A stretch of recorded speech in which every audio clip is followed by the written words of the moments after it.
Hi, Kara Curry Parker here, and I wanted to take this week's update as an opportunity for us to begin a collaborative evolutionary dialogue. So what I talk about and share with you today in this video, let it be something that you allow to percolate in your mind and in your heart. And let's start over the next couple of months having an ongoing conversation with each other, with me. If you want to email me, Karen@joyfulmission.com, post on Facebook. Let's start a dialogue about the nature of an evolving economy. I'm going to start this dialogue first by kind of doing a retrospective on the nature of consciousness and the nature of evolution in consciousness. What we create in our outer reality, the way in which we think, the understandings that we have, even our scientific understandings, are manifestations of our consciousness. As our consciousness grows and evolves, expands, as our collective frequency expands, the nature of how we organize and understand the world changes. Since the late 1600s, we have been in what I will call a cycle of Newtonian understanding.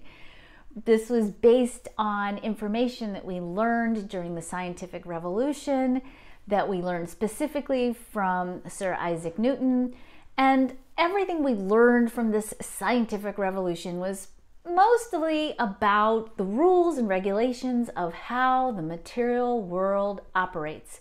We studied matter. We studied the movement and the behavior of matter. And from that understanding, we created systems of awareness that organized the world in a way that made sense according to this degree of consciousness. From this consciousness, we saw the evolution of linear thinking, formulas, sequences. We had rules that dictated how matter behaved, and to a certain degree, our creativity, our human creativity, revolved around our physical will and labor going into the movement of matter as part of the creative process.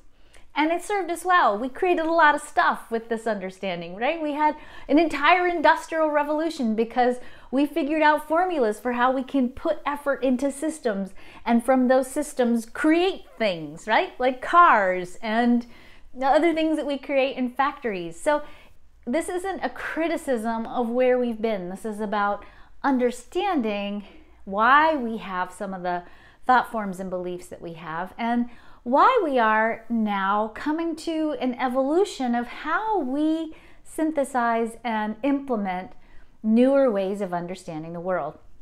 In the 1920s, with the emergence of a new field of science called quantum physics, we began to see that the behavior of matter, which was basically what we called collapsed quantum particles, and behavior of the little parts that make up matter was actually pretty different. And so we started to see that subatomic particles and atomic particles, the parts that make up matter, behaved very differently than matter. And it gave us kind of a conundrum, because we wanted to have subatomic, smaller particles of matter act like bigger particles of matter. Does that make sense? And when we started to see that, the rules of matter in the material world don't apply to quantum particles the same way, we started to have to go, okay, how do we bridge these different understandings? How do we integrate this new understanding of the quantum world in our Newtonian model of how the world works?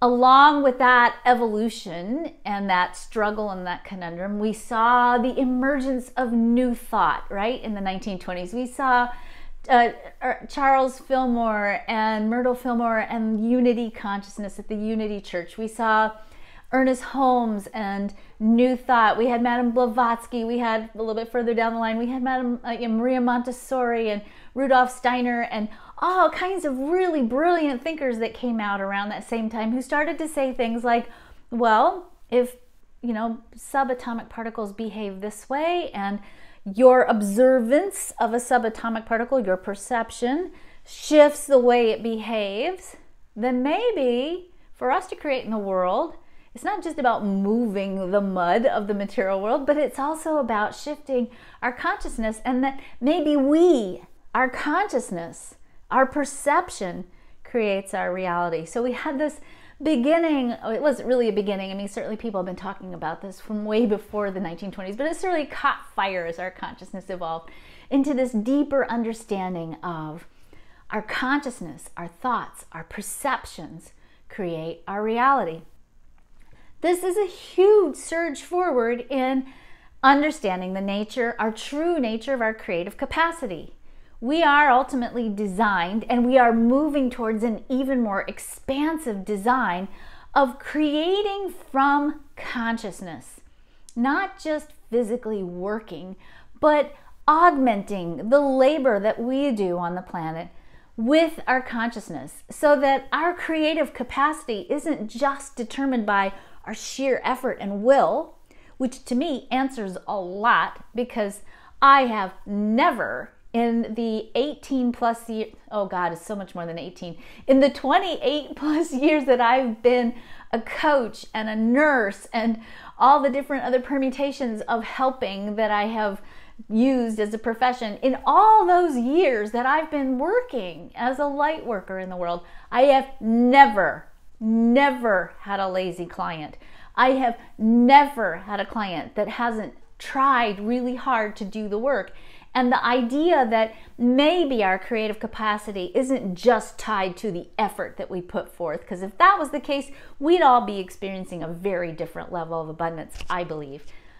If we instead recognize that maybe our true creative capacity comes from our ability to create in a quantum way, that if we create our own reality and our thoughts create our reality, maybe part of what's influencing what we create isn't just the effort, but also the consciousness.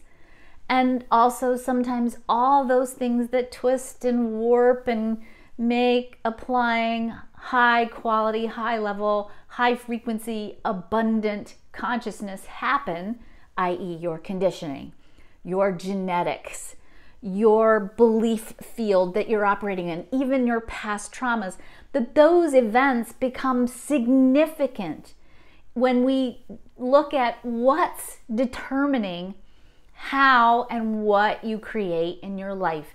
And that maybe that judgment that you've experienced, or that even sense of brokenness sometimes, or shame that you're not doing it right, or that you're not applying enough effort, or that you're lazy, is actually not true at all. But that in fact, what really needs to happen for you to amp up your creative capacity and for you to reach a level of sufficiency and sustainable abundance is that you have to decondition. You got to get all that junk out of the way so that you are able to pull into your reality experiences, success, health, wellness, love, relationships, money, all that stuff you want and need more effectively when your consciousness is lined up with your true creative power.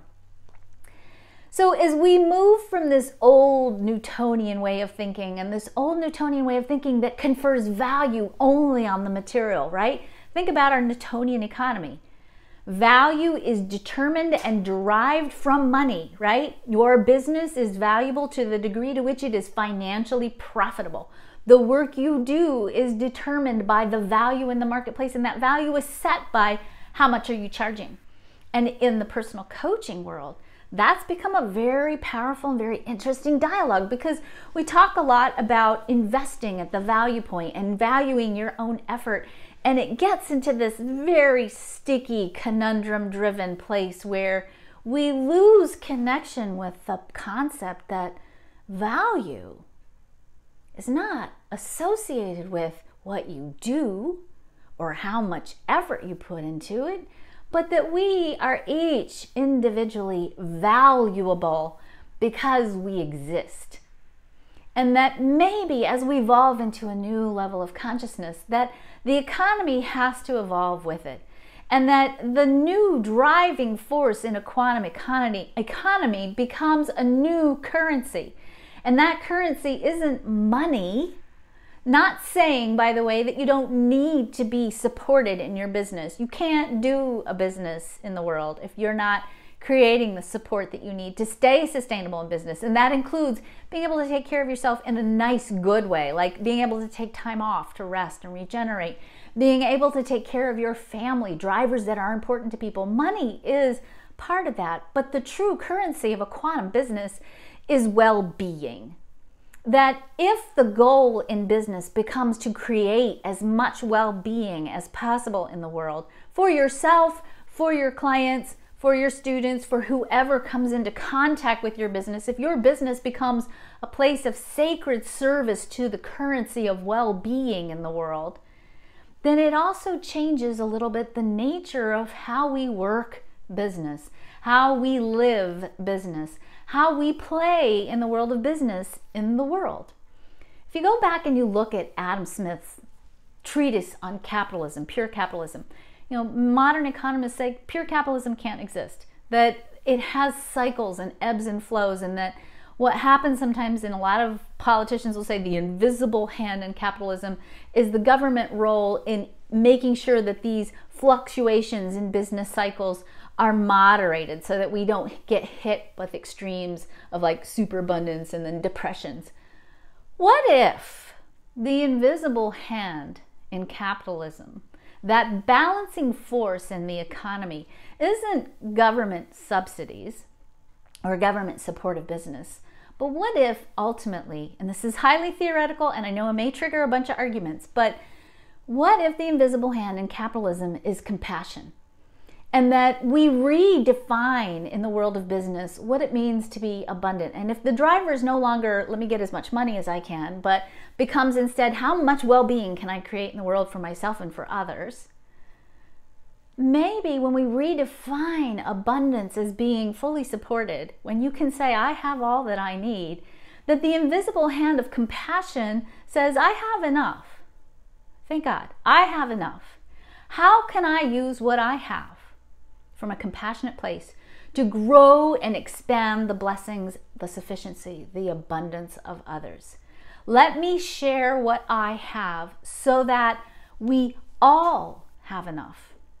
In an evolving world, especially an evolving world facing some of the challenges facing humanity, I will argue that this becomes the new way of doing business in the world. That the driver for business becomes how much well-being can I create, and when I am completely sufficient and I'm able to sustain myself in an enduring way, how can I take whatever extra I have to support the increase of well-being of others? How can I share what I have so that we all have enough? This is not communism. This is not any model I think that we've seen yet on the planet. And I want to experiment with this model because I think truly this model is the most meaningful model we can create in the world right now. I've never, as I said, never had a lazy client, and I've never seen a bad human design chart. But I have seen people who are stuck sometimes and can't get to the level of abundance that they're imagining because of that stuck piece. And how can I, as a business person, turn a blind eye to them and say, well, they can't afford my services. Well, maybe they won't ever be able to afford my services if they don't get the services that I have to offer, because this is what's necessary to increase their well-being. And in the process of me giving them that experience, some of you, that experience, not only are you increasing your capacity to create well-being, I'm also receiving well-being, by the way. I'm in business because there's nothing greater to me than to see my clients expand their capacity for well-being, break free from some of the old conditioned patterns that maybe are holding them back. I know what it feels like to be stuck. I've been bankrupt. I've been over $80,000 in debt. I've been divorced. I've been a single mom by myself, raising 4 kids and putting them through college by myself, doing this work. I've definitely robbed Peter to pay Paul. I have definitely ended up at the beginning of some years with literally 1 year, 23 cents to my name, and had to figure out how I was going to pay rent within 24 hours, and have to kind of create stuff out of thin air. I know that game, and that's not a good game. It's not a creative game. It's not a productive game. It doesn't add more well-being to the world, and I don't think anybody should be playing that game in business anymore.